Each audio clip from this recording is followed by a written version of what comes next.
सबसे पहले खबर फास्ट देखने वाले सभी दर्शकों को हमारी राम राम।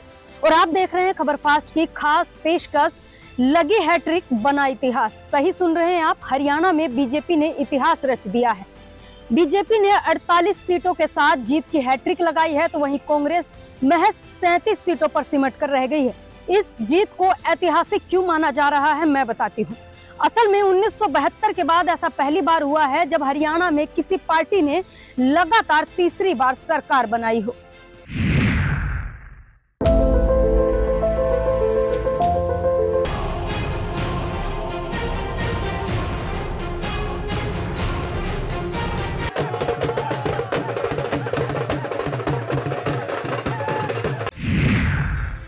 लगी हैट्रिक, बना इतिहास। बीजेपी ने इतिहास रचा है और कांग्रेस जीतते जीतते भी हार गई। हरियाणा में अगर लड़ाई देखी जाए तो इन्हीं दो पार्टियों के बीच में थी। एक तरफ जहां 2014 से ही हरियाणा की बागडोर संभालने वाली बीजेपी तीसरी बार हैट्रिक लगाने का दावा कर रही थी, तो वहीं दूसरी ओर कांग्रेस अब की बार बीजेपी को पछाड़ने और हरियाणा की सत्ता पर राज करने के बोल बोल रही थी। बातों का सिलसिला तो यहाँ तक पहुँच गया था कि जीत के बाद मिठाई में सीएम सैनी के पास जलेबी भेजने तक की बात कही गई थी। ये तो कुछ भी नहीं, नतीजे से महज एक दिन पहले सीएम सैनी ने ये बात बोल दी थी कि हमने अपना इंतजाम कर लिया है, कांग्रेस अपना देखे। ये कौन से इंतजाम की बात हो रही थी ये तो कोई नहीं जानता, पर जैसे ही 8 अक्टूबर को राउंड दर राउंड रुझान आने लगे थे, हर किसी को लग रहा था कि अब की बार तो कांग्रेस का चक्र चलेगा। जैसे ही दूसरे राउंड से गिनती पार हुई, कई सीटों पर बीजेपी मजबूत नजर आने लगी। वैसे तो बीजेपी हो या कांग्रेस, हर पार्टी की धक धक घड़ी की सुई की टिक टिक के साथ ही बढ़ गई थी। 8 अक्टूबर वो दिन जब वोटों की गिनती हो रही थी, राउंड दर राउंड जैसे ही गिनती हो रही थी, पार्टी की धड़कनें भी बढ़ रही थी। देश और प्रदेश दोनों ही मुख्य मुकाबला बीजेपी और कांग्रेस के बीच में देख रहा था। जैसे जैसे शाम होती गई, वैसे वैसे घड़ी की टिक टिक के साथ साथ नतीजे भी करवट बदलने लगे और साथ में हर पार्टी के नेता टीवी स्क्रीन पर आकर बड़े बड़े दावे भी करने लगे थे। नतीजों ने करवट बदला तो बदलने लगे बयान। बीजेपी ने कहा तीसरी बार हरियाणा में बीजेपी सरकार, तो कांग्रेस कहने लगी ठंड रखो, ये वक्त है मेरे भाई। वक्त भले ही बीत रहा था, सुबह से भले ही दोपहर हो चली थी, पर कांग्रेस को यही लग रहा था कि हरियाणा में सरकार तो कांग्रेस की ही आने वाली है। उधर बीजेपी पूरे कॉन्फिडेंस के साथ तीसरी बार भी हरियाणा में बीजेपी सरकार का दावा ठोक रही थी। इलेक्शन कमीशन की साइट पर हर किसी की निगाहें थी। हर टीवी चैनल, हर अखबार और सोशल मीडिया पर पल पल की रिपोर्ट आ रही थी, रुझान आ रहे थे और आखिरकार हरियाणा में बीजेपी ने इतिहास रच दिया।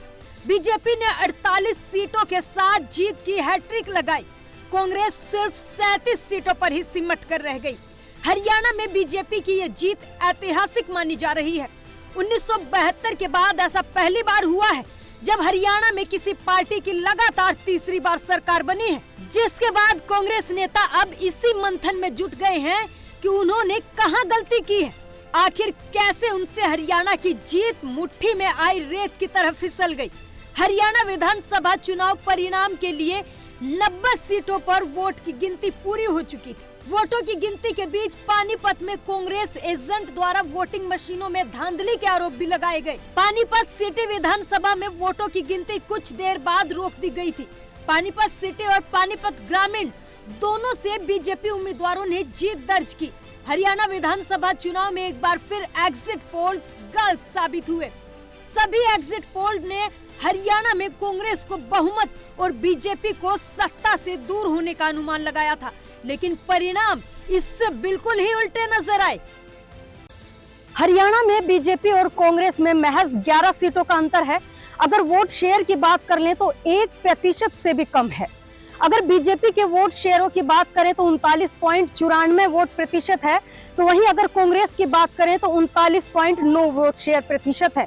ऐसे में अगर मैं बात करूं तो महज 1 पॉइंट से भी कम शेयर प्रतिशत में बीजेपी और कांग्रेस की सीटों में अंतर देखने को मिला है। कांग्रेस बीजेपी के बीच वोट शेयर का अंतर 1% से भी कम। सारे अनुमानों को धत्ता बताकर हरियाणा ने वाकई इतिहास रच दिया। पहली बार राज्य में किसी राजनीतिक दल ने लगातार तीसरी बार ऐसी सफलता दर्ज की है। इसका जिक्र प्रधानमंत्री नरेंद्र मोदी ने मंगलवार शाम को बीजेपी हेडक्वार्टर में अपने संबोधन में किया। उन्होंने पार्टी कार्यकर्ताओं को अभूतपूर्व जीत के लिए बधाई देते हुए कहा कि हरियाणा ने राज्य में भाजपा को लगातार तीसरी बार सत्ता सौंपकर इतिहास रचा है। 58 साल के इतिहास में पहली बार हरियाणा में बीजेपी ने लगाई हैट्रिक। टूट गए सारे रिकॉर्ड। जी हां, हरियाणा में एक बार फिर पूर्ण बहुमत से बीजेपी की सरकार बनी है। 58 सालों के इतिहास में बीजेपी के नाम एक और बड़ी उपलब्धि जुड़ गई है। हरियाणा राज्य बनने के बाद 1967 में पहली बार चुनाव हुए थे और 72.65% मतदान हुआ था। इस दौरान हरियाणा विशाल पार्टी की ओर से राव बीरेंद्र सिंह को मुख्यमंत्री बनाया गया था। हालांकि एक साल बाद ही 1968 में दूसरी बार चुनावों में कांग्रेस पार्टी ने सरकार बनाई और चौधरी बंसी लाल को मुख्यमंत्री पद सौंपा गया। इसके बाद फिर 1972 में कांग्रेस की सरकार आई और बंसी लाल ही मुख्यमंत्री बने रहे। हालांकि इसके बाद केंद्र की सत्ता में मची उथल पुथल से लेकर देश में जनता पार्टी के उदय के साथ हरियाणा में जनता पार्टी का जनाधार मिला और चौधरी देवीलाल को मुख्यमंत्री बनाया गया। हरियाणा में फिर बाजी पलटी और कांग्रेस के खाते में सत्ता गई। हालांकि केंद्र की सत्ता के साथ साथ अगले ही चुनाव में फिर जनता दल के हाथ बाजी लगी। इसके बाद 1991 से लेकर 2019 तक देखा गया कि हरियाणा में उसी पार्टी की सरकार बनती है जिस पार्टी की सरकार केंद्र में होती है। यही वजह रही कि केंद्र में 2014 में बीजेपी की मोदी सरकार आने के बाद हरियाणा भी भगवा रंग में रंग गया। हरियाणा के 58 सालों के इतिहास में वैसे तो कई राजनीतिक पार्टियों ने जीत का स्वाद चखा है, लेकिन लगातार नहीं। ये रिकॉर्ड कायम किया है सिर्फ बीजेपी ने। अगर 2014 की बात कर लूं तो 2014 में बीजेपी पूर्ण बहुमत के साथ सत्ता में आई थी और बीजेपी की सरकार बनी थी। 2019 में थोड़ी सी बाजी पलटी थी। यहाँ पर बीजेपी पूर्ण बहुमत के साथ तो नहीं आई, जेजेपी के साथ गठबंधन करने के बाद ही सरकार बनी थी। अब 2024 में एक बार फिर से पूर्ण बहुमत के साथ बीजेपी की सरकार बनी है। ऐसे में अगर मैं बात करूं तो हरियाणा विधानसभा चुनाव में 3 खिलाड़ी भी मैदान में थे। अब चलिए मैं आपको ये बता देती हूँ कि कौन से खिलाड़ी को पटकनी मिली है और कौन से खिलाड़ी को यहाँ से जीत का मेडल मिला है।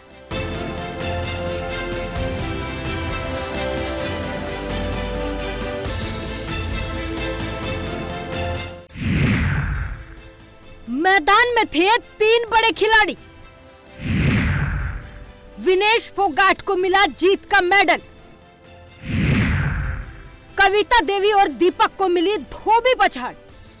बात इस वक्त हम बीजेपी के हैट्रिक की कर रहे हैं और इतिहास की कर रहे हैं, तो खिलाड़ियों की बात भला कैसे पीछे छूट सकती है। इस चुनाव में 3 खिलाड़ी भी मैदान में थे। पहले नंबर पर थी विनेश फोगाट, जो जुलाना विधानसभा सीट से कांग्रेस की तरफ से चुनावी मैदान में थी। दूसरे नंबर पर थे दीपक हुड्डा, जो बीजेपी की ओर से महम विधानसभा सीट से मैदान में उतरे थे। और तीसरी थी कविता रानी, जो कि जुलाना से मैदान में थी और विनेश फोगाट को आम आदमी पार्टी की तरफ से टक्कर दे रही थी। इसमें कांग्रेस की सीट से उम्मीदवार रही विनेश फोगाट ने शानदार जीत हासिल की।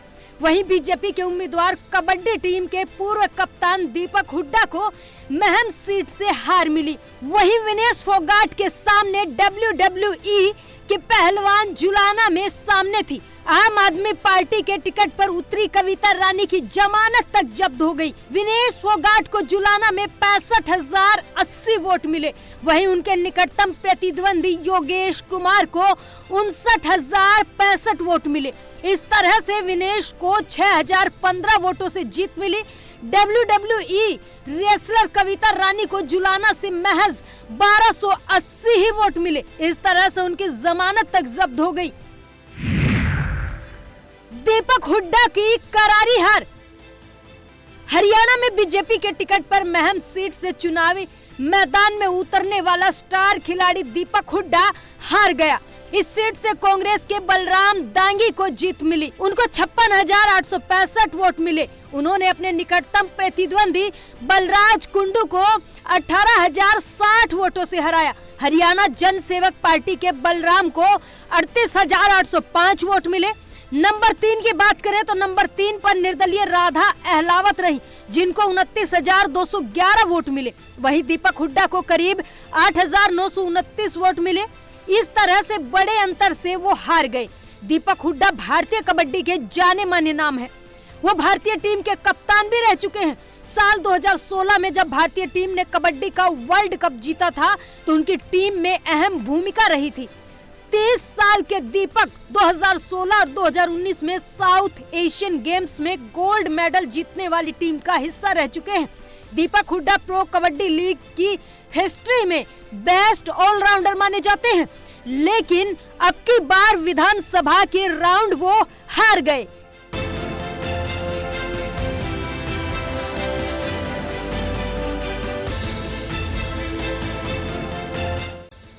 ये तो थी खिलाड़ियों की बात।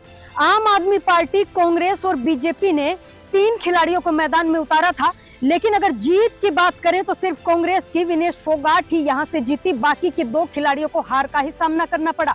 वहीं जीत की हैट्रिक लगाने वाली बीजेपी का कहना है कि जनता ने इन्हें इसलिए चुना है क्योंकि उन्होंने काम करके दिखाया है। चला मोदी का मैजिक, बीजेपी की हैट्रिक। बीजेपी ने जीती 48 सीट, हर फैक्टर स्टिक। हरियाणा में तीसरी बार बीजेपी की सरकार।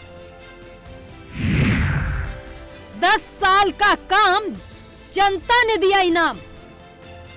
हरियाणा की जनता ने एक बार फिर से बीजेपी को सत्ता के काबिल समझा और सत्ता सौंप दी। अगर मैं बात करूं बीजेपी की, तो बीजेपी ने एक बार फिर से जीत की हैट्रिक लगाई है। हैट्रिक का मतलब है लगातार तीसरी बार जीतना। वहीं मैं बीजेपी के जीत और हार के पीछे उनका रणनीति और गणित भी समझा देती हूं। असल में बीजेपी ने एक विधानसभा अध्यक्ष और 10 मंत्रियों सहित 27 विधायकों को टिकट दी थी, मैदान में उतारा था, जिसमें से 10 मंत्री हार गए। और कौन कौन से मंत्री हारे हैं, कौन कौन से मंत्री जीते हैं, इसके साथ ही ये पूरा गणित क्या है और बीजेपी के जीतने की वो 6 सबसे बड़ी वजह क्या रही है, चलिए मैं आपको बता देती हूँ। बीजेपी के हारने वाले चेहरे: डॉक्टर कमल गुप्ता, कंवर पाल गुर्जर, जेपी दलाल, रणजीत चौटाला, संजय सिंह, सुभाष सुधा, असीम गोयल और अभय यादव शामिल हैं। विधानसभा अध्यक्ष ज्ञानचंद गुप्ता भी चुनाव हारे। 27 विधायकों में से बीजेपी के 10 विधायक चुनाव हारे। सीएम चेहरा बदल, एंटी इनकम्बेंसी खत्म। एंटी इनकम्बेंसी खत्म करने को मार्च में सीएम चेहरा बदला। 30% आबादी वाले ओबीसी चेहरे नायब सैनी को सीएम बनाया। लोगों से मेलजोल, ताबड़तोड़ फैसले बीजेपी के पक्ष में किया। पूर्व सीएम मनोहर लाल के कई फैसले बदले। कांग्रेस की घोषणाओं को लागू किया। कांग्रेस की कई घोषणाएं पहले ही लागू कर दी। 500 रुपए में सिलेंडर योजना को लागू किया। कांग्रेस के 2000 के बदले महिलाओं को 2100 रुपए का वादा। कच्चे कर्मचारियों को जॉब सिक्योरिटी दी। टिकट से लेकर प्रचार तक में आगे। टिकट वितरण में आगे रही। जिन चेहरों से नाराजगी थी उनके टिकट काटे। बूथ लेवल तक कार्यकर्ता सक्रिय किए। केंद्रीय नेतृत्व की रैलियां पहले ही शुरू करा दी। बिना खर्ची नौकरी देने को बड़ा मुद्दा बनाया। युवाओं में पॉजिटिव मैसेज गया। पोर्टल से परेशानी पर बीजेपी ने पारदर्शिता की। जाट गैर जाट ध्रुवीकरण में सफल रही। एससी आरक्षण में वर्गीकरण किया। पिछड़ा वर्ग बी को 8% आरक्षण दिया। क्रीमी लेयर की सीमा 6 लाख से बढ़ाकर 8 लाख की। किसान पहलवान जवान को साधा। चुनाव से पहले 24 फसलों पर एमएसपी लागू किया। विनेश फोगाट को सिल्वर मेडल की राशि दी। अग्निवीरों को सरकारी नौकरियों में आरक्षण दिया। देखिए, ये तो कुछ वजह थी बीजेपी के जीतने की, लेकिन सबसे बड़ा सवाल ये है कि आखिर कांग्रेस क्यों हार गई। कांग्रेस तो विधानसभा चुनाव से पहले ही जीत के बड़े बड़े दावे कर रही थी। आखिर ऐसी क्या गलती रह गई, ऐसी कौन सी चूक रह गई जिसकी वजह से कांग्रेस को हार का सामना करना पड़ा। चलिए वो भी मैं आपको बता देती हूँ, वो भी एक एक करके।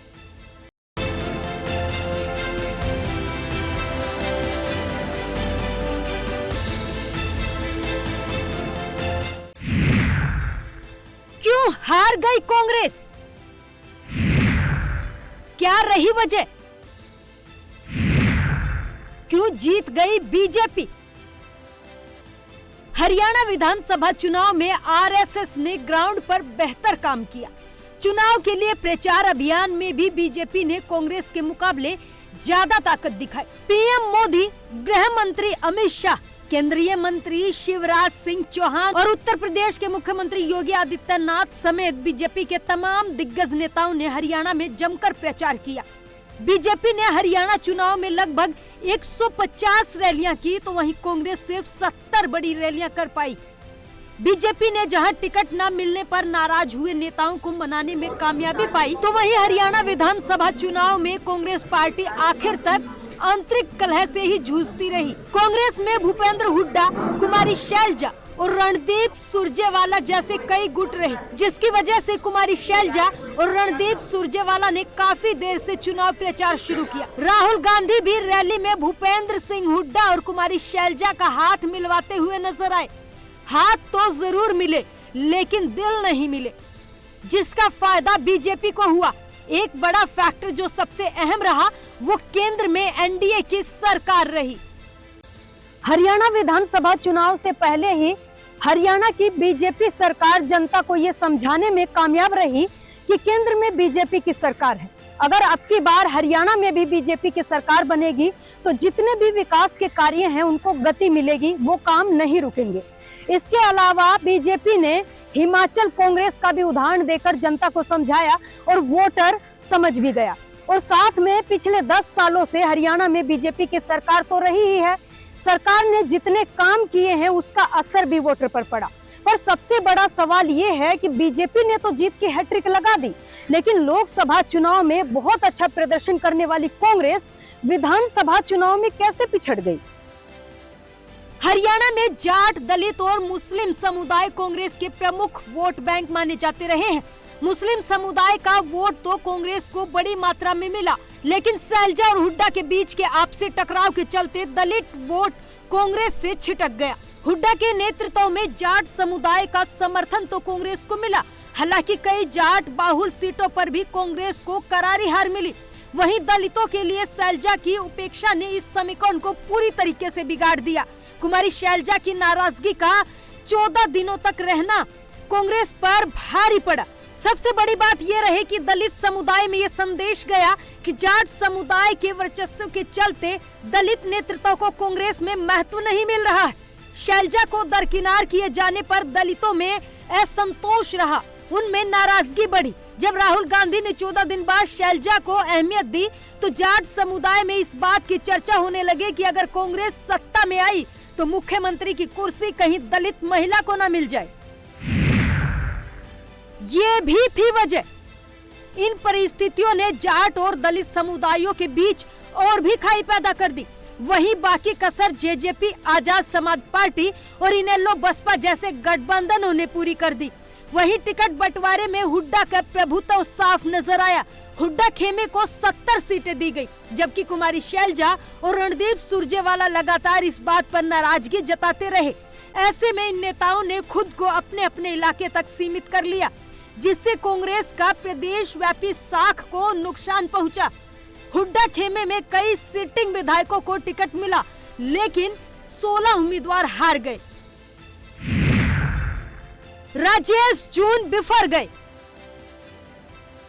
टिकट कटने के बाद कांग्रेस से बागी होकर राजेश जून ने बहादुरगढ़ से निर्दलीय चुनाव लड़ा और जीत भी गए। यहां कांग्रेस के पूर्व विधायक राजेंद्र जून तीसरे नंबर पर रहे, जबकि भाजपा के दिनेश कौशिक करीब 42,000 वोटों से हार गए। अगर राजेश जून को टिकट मिलती तो ये सीट भी कांग्रेस के खाते में जा सकती थी। अगर बात कर ली जाए सोनीपत सीट की, तो यहाँ से बीजेपी के टिकट पर निखिल मदान जीत गए हैं। निखिल मदान सोनीपत से कांग्रेस के मेयर थे। वो विधानसभा चुनाव से पहले बीजेपी में शामिल हो गए थे। बड़ा पंजाबी चेहरा होने की वजह से बीजेपी ने उन्हें टिकट देकर चुनाव लड़ाया तो वो जीत गए। निखिल मदान ने कांग्रेस के मौजूदा विधायक सुरेंद्र पवार को 29,627 वोटों से हराया। सुरेंद्र पवार ईडी केस के चलते सुर्खियों में आए, उन्हें जेल तक जाना पड़ा। कांग्रेस उनके सहानुभूति के सहारे जीत की आस देख रही थी, लेकिन कांग्रेस का ये दांव भी उन पर उल्टा पड़ गया। चित्रा ने भी बिगाड़ा खेल। अंबाला कैंट सीट से टिकट नहीं मिलने की वजह से कांग्रेस से बागी होकर निर्दलीय चुनाव में चित्रा सरवारा ने कांग्रेस का खेल ही बिगाड़ कर रख दिया। अंबाला कैंट के नतीजे इस बार चौंकाने वाले रहे हैं। कड़े मुकाबले में पूर्व गृह मंत्री अनिल विज तो जीत गए।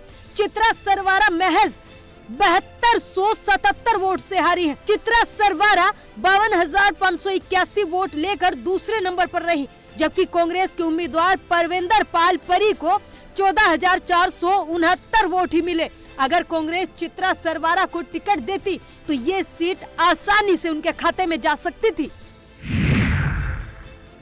उचाना कला सीट के रिजल्ट ने चौंकाया। उचाना कला सीट के रिजल्ट ने भी सबको चौंका दिया। कांग्रेस प्रत्याशी ब्रजेंद्र सिंह केवल 32 वोटों से हारे हैं। कांग्रेस से बगावत करके निर्दलीय लड़े वीरेंद्र घुघड़िया को 31,456 वोट मिले। पूर्व डिप्टी सीएम दुष्यंत चौटाला की जमानत तक जब्त हो गई। वो केवल 7,950 वोट लेकर 5वें नंबर पर रहे। उचाना में पहली बार बीजेपी के गैर जाट प्रत्याशी देवेंद्र अत्री जीते हैं। अगर कांग्रेस बागियों को मनाने में कामयाब रहती तो यहाँ भी आसानी से जीत सकती थी। वैसे तो हरियाणा विधानसभा चुनाव में कांग्रेस की हार की बहुत सी वजह हैं। खैर, अब तो जो होना था वो हो चुका है। जो हो चुका है वो वापस नहीं आ सकता। लेकिन अब की बार का हरियाणा विधानसभा चुनाव बहुत से लोगों को ये समझा गया कि ओवर कॉन्फिडेंट यानी कि हद से ज्यादा विश्वास भी कई बार धोखा दे जाता है। इसी के साथ मुझे दीजिए इजाजत और देखते रहिए खबर फास्ट। राम राम।